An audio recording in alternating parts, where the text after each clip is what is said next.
स्वर्गावर निसर्गाचा प्रकोप. पृथ्वीवरचा स्वर्ग म्हणजे नेपाळ. हिमालयाच्या कुशीत वसलेलं हे सुंदर राष्ट्र पण आज निसर्गाच्या रुद्ररूपाने हादरलं आहे.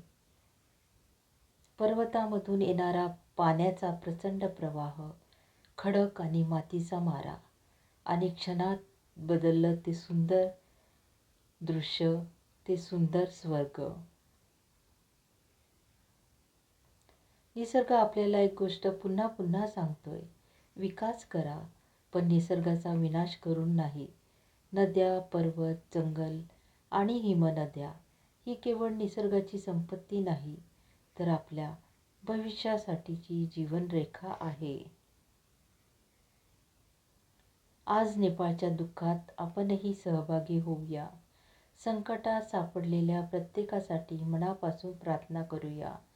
निसर्गाचा आदर करा, कारण निसर्ग सुंदरही आहे आणि सामर्थ्यवानही. नमो बुद्धाय.